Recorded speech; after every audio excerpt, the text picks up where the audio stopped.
Hi guys, today I'm going to show how to fix DNS server not responding in Windows. So guys, before going to the video, please turn on the CC for subtitle. So guys, our first step is to check your internet connection. For the quick fix, just disable it and enable it once again. And please turn on the airplane mode. And please do check out your plugin connections. So second step is to flush DNS and reset network. For that, you need to enter into command prompt as run as administrator mode, and please copy the prompt in the description and paste it over there. So once all the prompt is done, please type exit to exit from the CMD. So the third step is to change DNS server. For that, press Windows R and then type ncpa.cpl and then hit enter. Over there, please choose your network and enter into your properties.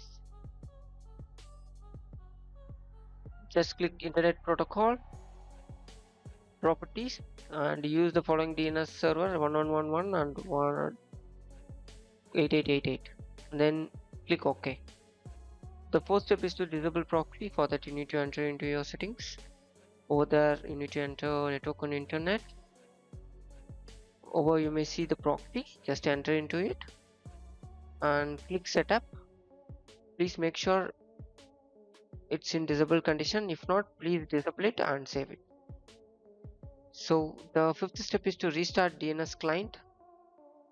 So for that, you need to press Windows R and then type services.msc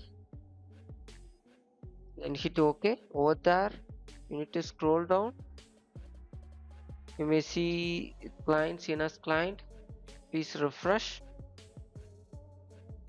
And then our last step is to restart your PC. So I hope you enjoyed the video and the issue will be solved. So that's it guys. Thank you for watching. For more, subscribe. Take care. Bye bye.